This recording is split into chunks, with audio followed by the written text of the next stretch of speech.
아는 기자 정치부 홍지은 기자 나왔습니다. 자, 강수. 정말 예상치 못한 헌법재판관 지명이었습니다. 네, 대통령 탄핵이 마무리되면서 헌재에 대한 관심이 식은 상황에서 그야말로 전격적인 결정이었습니다. 이 결정은 조기 대선과 맞물리면서 파장이 눈덩이처럼 커졌습니다. 한덕수 대망론에 힘을 싣던 국민의힘에도 정권 탈환을 노리는 민주당에게도 직접 영향을 미치는 사안이었거든요. 그러니까요. 오늘 대선일을 이제 공고를 했는데 왜 하필 오늘 지명을 했을까요? 네, 한대행 측이 말하는 표면적인 이유는요, 바로 임기입니다. 문영배 이미선 재판관 임기가 열흘 후면 만료되니까 빈자리가 없게끔 준비하겠다는 거죠. 하지만 이 지명에 담긴 본질적인 이유는 야당 견제라는 게 주변의 설명입니다. 국회에 이어 헌재 내부 구도까지 민주당에 유리한 형태로 넘겨줄 수는 없다는 인식을 분명히 한 거라는 해석입니다.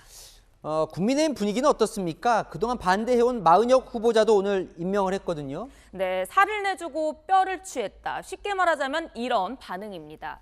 마은혁 재판관 임명은 반갑지 않지만 재판관 2명 몫의 보수 진영에서 가져오게 되는 거니까요. 좀 더 알아보니까 한대행의 이런 의중은 이미 직무 복귀 때부터 세워져 있었습니다.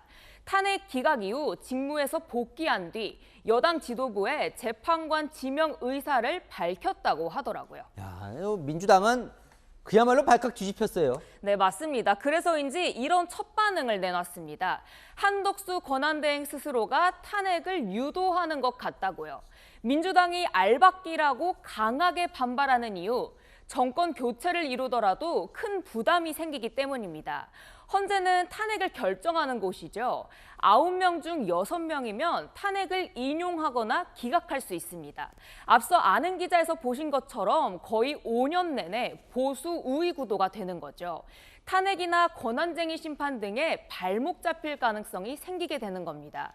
허위사실 공표죄가 위헌이다와 같이 이 대표 사법 리스크 대응 과정에서도 헌재를 활용하는 방식이 종종 거론됐는데 그것도 이제는 쉽지 않게 되는 겁니다. 사실 원래부터 이제 한덕수 대행 탄핵 이야기가 민주당에서 나왔었는데 이런 강수까지 뒀는데 정작 오늘은 탄핵 이야기가 없네요. 네, 그래서 그게 또 골치 아픈 대목입니다. 재판관 지명 소식에 즉각 한덕수 대행을 탄핵하겠다고 밝힌 조국 혁신당과 달리 민주당은 탄핵 언급을 하지 않고 있습니다. 한대행의 결정이 조기 대선 출마의 밑자락일 수 있다고 의심하는 건데요. 권한대행이 선거 관리를 버리고 후보로 뛴다면 그 자체가 부담이겠죠. 그래서 고의로 민주당을 자극한 거고 민주당이 탄핵 절차에 들어가면 그 구실로 자진 사퇴하며 선거에 나서는 구도 아니냐 이렇게 보는 겁니다. 그러니까 민주당도 한대행이 대선 출마할 수 있다고 지금 생각은 하는 건데 실제로 한대행이 출마를 염두에 두는 거예요? 네, 현재까지는요. 대선 출마할 수 없다, 대선 출마 없다는 입장 견지하고 있습니다. 하지만 앞서 보신 대로 국민의힘이 한대행의 설득에 다 거는 분위기죠. 여권에서는 오늘 결단의 시점에 주목하는 분위기입니다.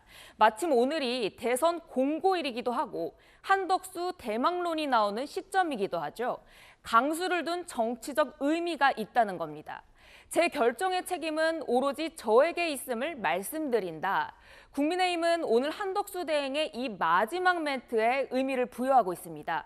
정치 행보 가능성을 열어둔 말이라는 거죠. 자, 마지막으로 우원식 국회의장이 이 한대행이 지명한 재판관들 인사청문회 안 하겠다고 하거든요. 그런데도 임명까지 갈 수 있는 겁니까? 네, 인사청문회법상 청문회를 열라고 되어 있지만 청문회를 안 열었다고 해서 대통령 몫의 지명자 임명을 못하는 것은 아닙니다. 하지만 어려운 지점은 따로 있습니다. 바로 민주당이 예고한 권한쟁의 심판과 효력정지 가처분 신청과 같은 법적 조치인데요. 법원이 제동을 걸면 최종 결론이 날 때까지 임명 절차가 중단되기 때문에 충분히 변수가 될 가능성이 있습니다. 네, 잘 들었습니다. 아는 기자 홍지은 기자였습니다.